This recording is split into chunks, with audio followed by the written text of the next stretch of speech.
Good morning সবাইকে। আরও একটা নতুন দিনের গল্প নিয়ে চলে এলাম আমি অঙ্কনা।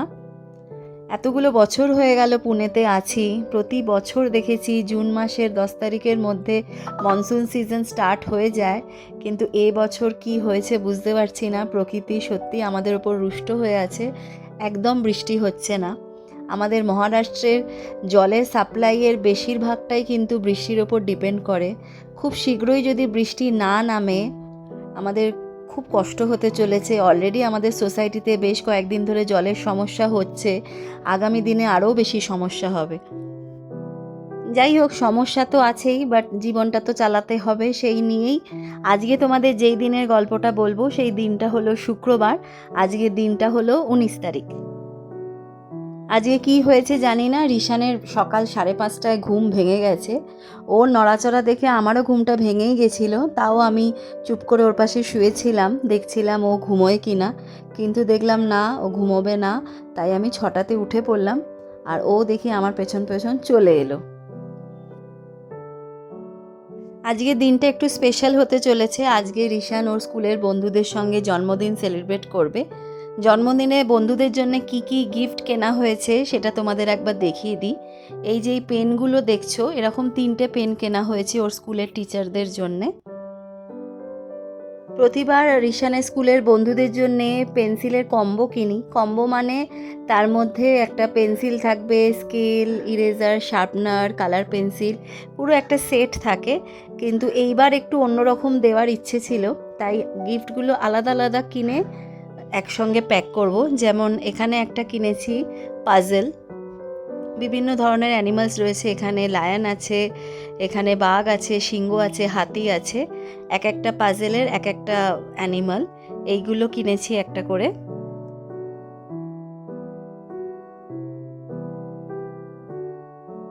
এছাড়াও কিনেছি এক ধরনের স্কেল। এখানে দেখো অনেক রকম শেপস আছে, সেইখানে তুমি ড্র করতে পারবে। এই জিনিসগুলো এই ধরনের বাচ্চাদের জন্য খুব উপকারী হয়, কনসেন্ট্রেশন বাড়াবার জন্য খুব ভালো হয়। তো এইগুলো একটা করে কিনেছি।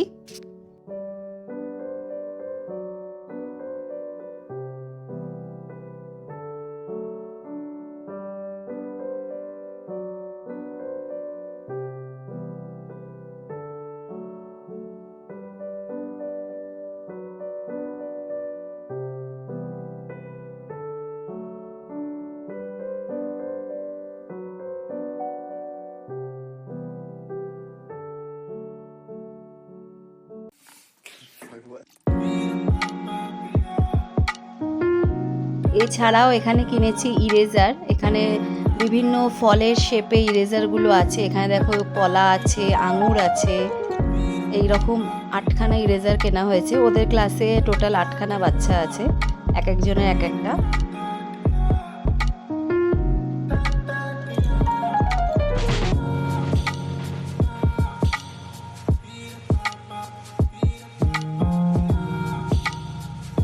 আরও একটা জিনিস কিনেছি, সেটা হলো এই পেন্সিলগুলো। এত সুন্দর দেখতে, দোকানে দেখেই আমার পছন্দ হয়ে গেছিলো। দেখো কি সুন্দর প্রিন্ট করা, কার্টুন ক্যারেক্টার গায়ে প্রিন্ট করা রয়েছে। এটা হলো মিকি মাউস প্রিন্ট করা রয়েছে। আর পেন্সিলের মতো দেখতে, অথচ ব্যবহারটা কিন্তু অন্য রকমভাবেই হবে। পেনের মতো ওপরে টিপতে হবে, ওপরে টিপলে পেন্সিলের যে লিডটা সেটা নিচ দিয়ে বেরোবে, আর তুমি লিখবে। এটা রিফিলও করা যায়। তো এটা দেখে এত পছন্দ হলো, তাই ওর ক্লাসের বন্ধুদের জন্য এটাও একটা করে কিনেছি। এইগুলোকে ছোটোবেলায় আমরা পেন পেন্সিল বলতাম, বাবা কিনে আনতো আমাদের জন্যে। পেনের মতো দেখতে, অথচ পেন্সিলের মতো ব্যবহার হবে। কিন্তু এই জিনিসটা দেখলাম পেন্সিলের মতো দেখতে, অথচ পেনের মতো ব্যবহার।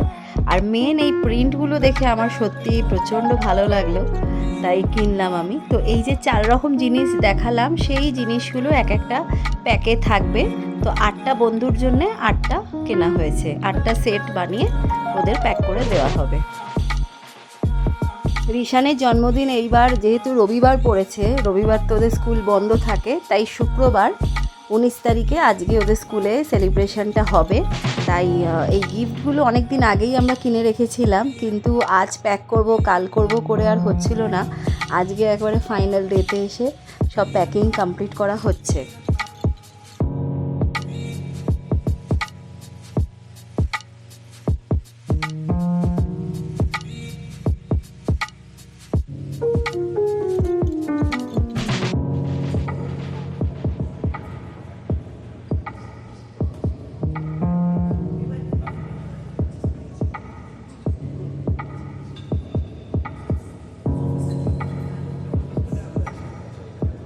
যাই হোক, একবারেই সমস্ত প্যাকিং কমপ্লিট করে নেওয়া হয়েছে। আর তো সময় নেই, আজকেই কমপ্লিট করতেই হতো, কারণ আজকেই স্কুলে জমা দিতে হবে, সব বাচ্চাদের দেওয়া হবে আজকেই। তাই সেগুলো সব কমপ্লিট করে নিয়ে এখন আমরা চলে এসেছি মাছের দোকানে।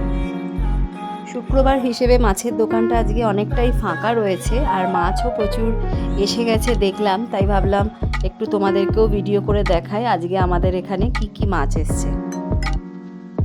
আজকে 2026-এ এসে পুনেতে দাঁড়িয়ে যেই ধরনের মাছ আমরা দেখতে পাচ্ছি বা খেতে পাই রোজ, সেই ধরনের মাছ একটা সময় পুনেতে কিন্তু এত পাওয়া যেত না। তখন মাছ বলতে কাতলা বা রুই, তেলাপিয়া এই ধরনের মাছই পেতাম।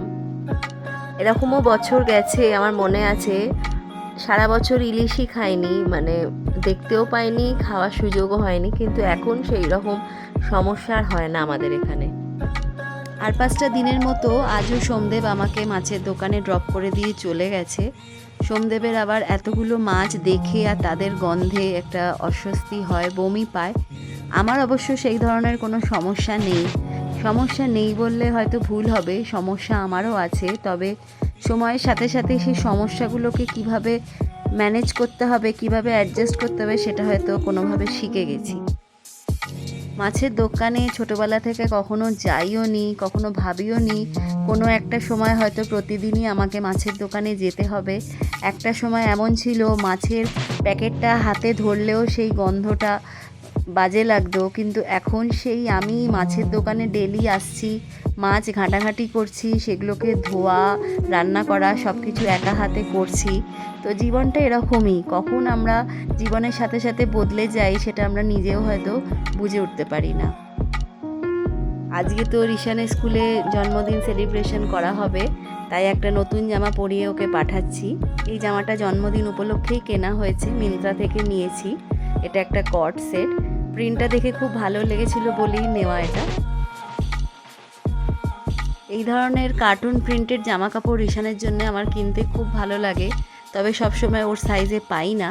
তবে এটা দেখলাম খুব রিজনেবল প্রাইসে মিন্ত্রাতে পেলাম, তাই এটা নিলাম।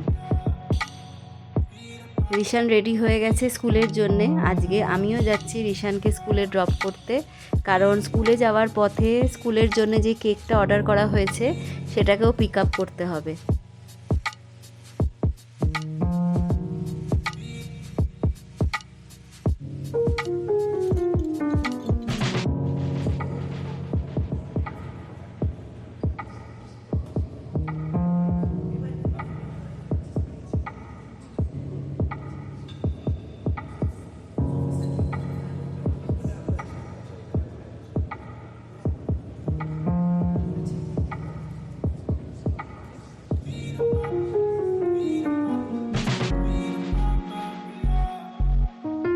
আমাদের পুনেতে প্রচুর বেকারির দোকান দেখতে পাই। একটা রাস্তার মধ্যে এতগুলো বেকারির দোকান থাকে, মানে অপশান প্রচুর। আর রিশানদের স্কুলে ক্রিমওয়ালা কেক অ্যালাউ করে না, তাই এই দোকানটা এসছি। এর আগেও এখান থেকে আমরা কেক অর্ডার করেছি, খুব ভালোই কেক বানায় এরা। তো এখানে অর্ডার করা হয়ে গেছে অলরেডি আগে থেকেই, তো আজকে শুধু পিক আপ করবো কেকটা।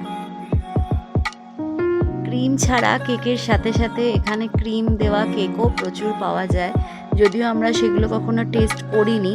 এছাড়াও এখানে বিভিন্ন ধরনের bakery biscuit, patties, toast biscuit, পাউরুটি, সব ধরনের বেকারি আইটেমসই পাওয়া যায়।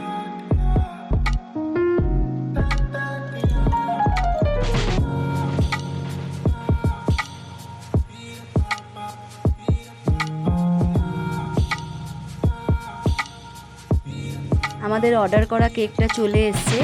এখানে রিশানের নামটা লিখে দিয়েছে, ক্রিম দিয়ে অবশ্য লিখেছে।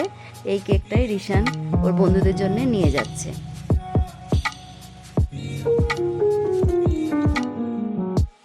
রিশানদের স্কুল থেকে একটা ভিডিও পাঠিয়েছে আজকে জন্মদিনের সেলিব্রেশনে, তোমাদের সঙ্গেও শেয়ার করছি।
next day. গতকাল আর যে কিছু শ্যুট করব একদম ভুলে গেছিলাম, কিচ্ছু ভিডিও করা হয়নি, তাই ব্লগটা আজকেও কন্টিনিউ করছি। আজকে দিনটা শনিবার, আজকে জামাই ষষ্ঠী, ডেট হলো 20 তারিখ। একদম সকাল সকাল রোজকার মতো উঠে গেছি। আজকে আমার কিচেনে জামাই ষষ্ঠী স্পেশাল কিছু অর্ডার আছে, সেইগুলোরই তোড়জোড় করছি। এইখানে আমি বসিয়েছি মাছের মাথা দিয়ে ছ্যাঁচড়া, বিভিন্ন সবজি দিয়ে এটা করছি। মাথাটা ভেজে নিয়েছি, এখন সবজিগুলো ভাজছি।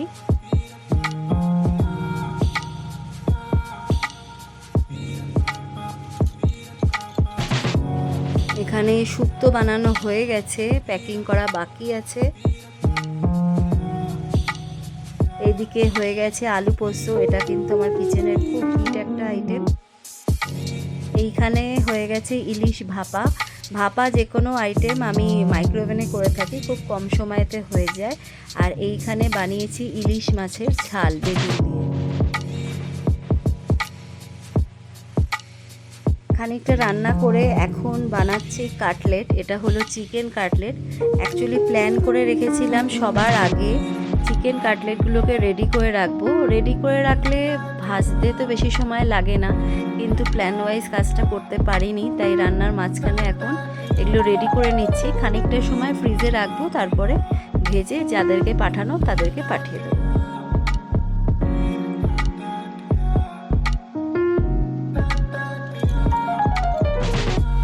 আজকের লাঞ্চের মেনু তোমাদের সঙ্গে শেয়ার করি। প্রথমেই আছে শুক্তো, তার সাথে আছে ডাল, এদিকে আছে আলু পটলের ডালনা, প্লেটের মধ্যে আছে উচ্ছে কুমড়ো ভাজা, আর চাটনি আছে, আর তার সাথে আছে চিকেন কাটলেট।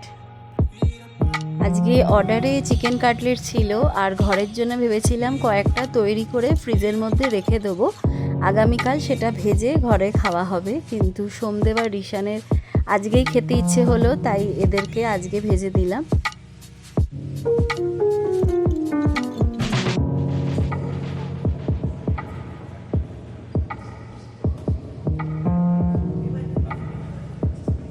আজকে জামাই ষষ্ঠী মেনুটা স্পেশালি সকালেই অর্ডারের চাপটা অনেকটা বেশি ছিল, বিকেলে তেমন একটা চাপ ছিলই না, তাই বিকেলে খুব তাড়াতাড়ি আজকে আমরা বেরিয়ে পড়েছি। আমরা আজকে যাচ্ছি সোমদেবের অফিসের কাছাকাছি হিঞ্জেবাড়িতে। বেশ কিছু মাস হয়ে গেল হলদিরামস আমাদের একটা ফেভারিট স্পট হয়ে গেছে। আমরা বহুবার এর আগেও হলদিরামসে এসেছি, আজকেও এখানেই চলে এসেছি।